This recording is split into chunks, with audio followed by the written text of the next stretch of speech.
अब हम object fit के बारे में देखेंगे। तो ऑब्जेक्ट फिट हमारा सेम एज बैकग्राउंड प्रॉपर्टी जैसा होता है। तो बैकग्राउंड में हम बैकग्राउंड साइज, बैकग्राउंड पोजीशन ये प्रॉपर्टीज लगाते हैं।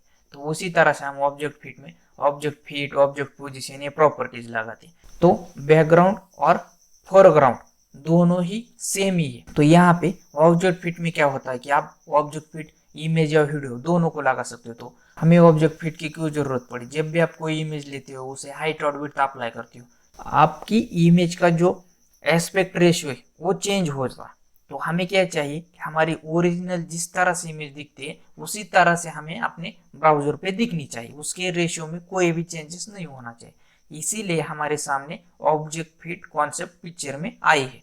तो यहाँ पे मैं बॉडी के अंदर एक IMG टैग ले लेता हूँ और यहाँ पे मेरे पास ये इमेज है, ये मेरी इमेज है और मैं यहाँ पे इस इमेज का नेम दे देता हूँ .jpg और मैं इसे रन कर देता हूँ यहाँ पे। तो यहाँ पे मेरी अभी इमेज आ चुकी है। इसकी हाइट और विड्थ बड़ी है इसलिए हमें नहीं दिख रही। फिर अपने हेड टैग के अंदर में यहाँ पे स्टाइल टैग ले लेता हूँ। अब मैं यहाँ पे IMG सिलेक्टर ले लेता हूँ और मैं यहाँ पे अपनी इमेज को बॉर्डर दे देता हूँ। सबसे पहले बॉर्डर में 1 पिक्सल दे देता हूँ। मेरी बॉर्डर सॉलिड होनी चाहिए।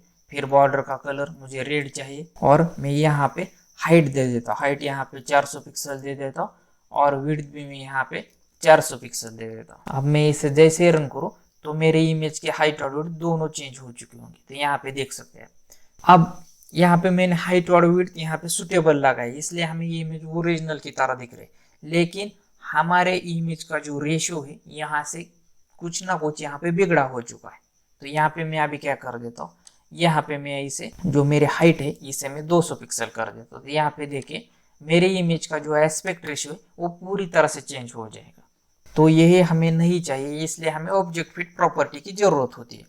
मैंने पहले भी कहा था कि बैकग्राउंड में किस तरह से प्रॉपर्टीज होती है और फोरग्राउंड में किस तरह से प्रॉपर्टीज होती है, दोनों सेम ही है। आपका यहाँ पे बैकग्राउंड की जो प्रॉपर्टीज वो बैकग्राउंड में काम आती और यहाँ पे जो फोरग्राउंड की प्रॉपर्टीज है वो आपके दिखने वाली इमेज या वीडियो पे काम आती है। तो मेरे पास यहाँ पे ऑब्जेक्ट फिट नाम की प्रॉपर्टी है, तो मैं लेता हूँ यहाँ पे ऑब्जेक्ट फिट। फिर इसके अंदर मेरा आता है कंटेंट और मैं यहाँ पे इसे रन कर देता हूँ। तो यहाँ पे देखिए आ रहा है। मैंने इसे रन करने के बाद मेरे बॉर्डर के अंदर इमेज तो आ रहे, लेकिन कुछ जगह यहाँ पे खाली है मेरे पास।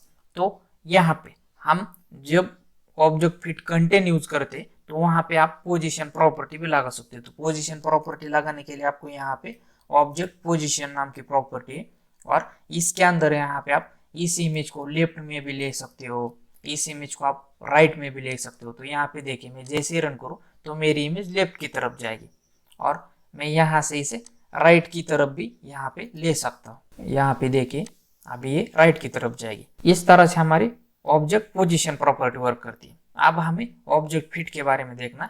तो यहाँ पे मैंने अभी कंटेंट प्रॉपर्टी का यूज किया। तो अब मुझे क्या चाहिए, मेरी जितनी भी बॉर्डर है वो पूरी बॉर्डर मेरी इमेज से फिल होनी चाहिए। तो उसके लिए हमारे पास वैल्यू है फिल। तो यहाँ पे आपको ऑब्जेक्ट फिट में फिल देना पड़ेगा और मैं इसे सेव कर देता और यहाँ पे मैं जैसे ही रन करूँ तो मेरी पूरी इमेज यहाँ पे आ चुकी। इस तरह से आप पूरी इमेज यहाँ पे देखिए, आप जो इमेज का जो एस्पेक्ट रेशियो है उसमें कोई भी बिगाड़ यहाँ पे नहीं हो चुका और पूरी तरह से अच्छी तरह से हमारी इमेज का एस्पेक्ट रेशियो। उसी तरह से हमारे पास और एक वैल्यू आती कवर। तो ये इससे क्या होता है ये देखेंगे अब हमें। तो यहाँ पे देखें इस कवर से क्या होता है कि वो आपकी इमेज का कुछ पार्ट यहाँ पे कट कर देता है। ये होता है हमारी कवर से। अब मुझे क्या चाहिए कि मेरे इमेज का कुछ पार्ट यहाँ पे उसने कट कर दिया, लेकिन मुझे इमेज का अपना पार्ट यहाँ पे शो करना है। तो मुझे यहाँ पे अभी बॉटम का जो मेरी इमेज का पार्ट है वो शो करना है। तो यहाँ पे हमारे पास उसके लिए प्रॉपर्टी ऑब्जेक्ट पोजीशन, उसी प्रॉपर्टी में आपको ये सारी चीजें देनी पड़ेगी।